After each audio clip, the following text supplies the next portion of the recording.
Please welcome Director of the PhotoHouse, Peter Dagan.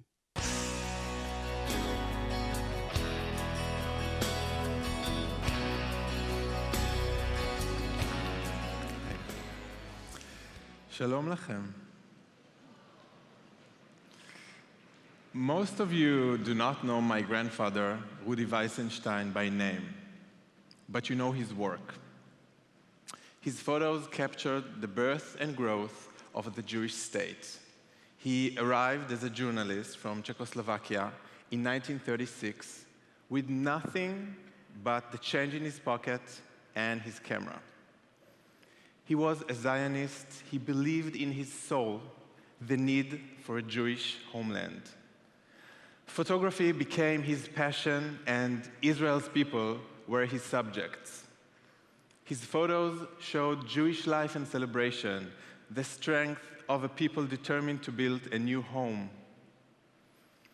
He also met my grandmother, my Savta, Miriam. She was a force of nature, his greatest inspiration, advocate and partner. She was his muse and his boss. Together, they opened the PhotoHouse in Tel Aviv, and the store became the center of their life and work. After World War II, as immigrants poured into Israel, he documented the growing cities and landscape. It was a time of great change.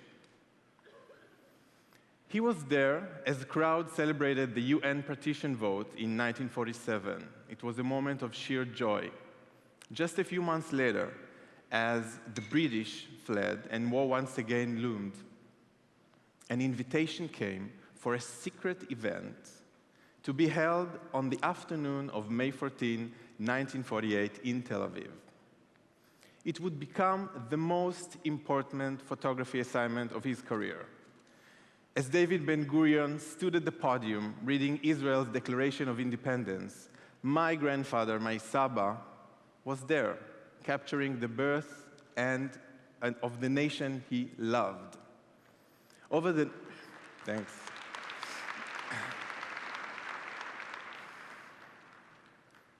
Over the next few decades, the PhotoHouse would become a Tel Aviv landmark. Everyone knew its window and photos. Saba's specialty was his portraits.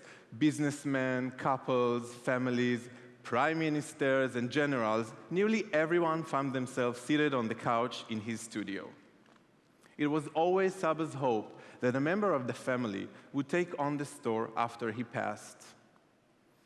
When my parents died, my Savta Miriam and I grew closer.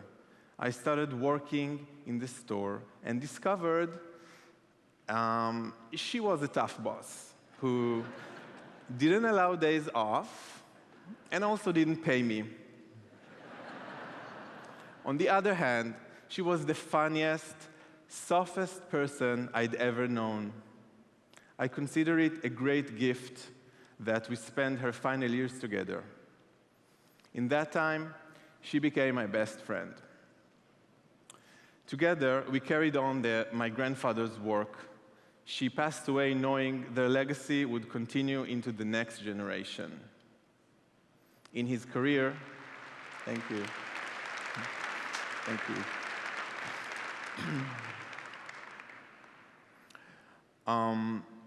In his career, my grandfather created an archive of 1 million photos. Can you imagine that?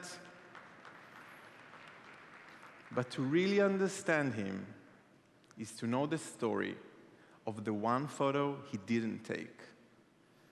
As the ceremony on Independence Day in 1948 came to a close, the Israel Philharmonic Orchestra waited in the wings. On cue, as Ben-Gurion struck the final gavel, the orchestra played Hatikva, the new anthem of the new state.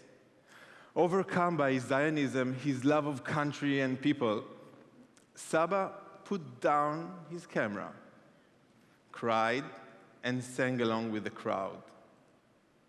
In all of the photos of the event, there is no picture of the crowd as it sang Hatikva.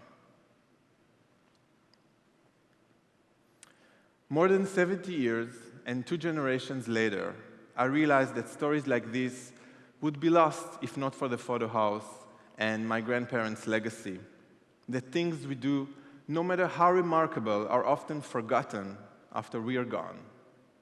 Today, I'm a father of twins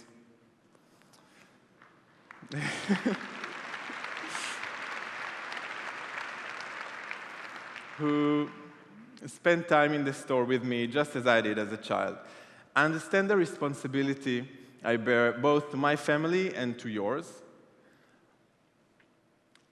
Time consumes negatives and memories. My mission is to take my grandfather's work and make it available to the world, to keep the story of a young nation alive. The Israel my grandfather photographed is all of ours to share. It's all of ours to protect, to love, to enjoy today, tomorrow, together. Thank you very much.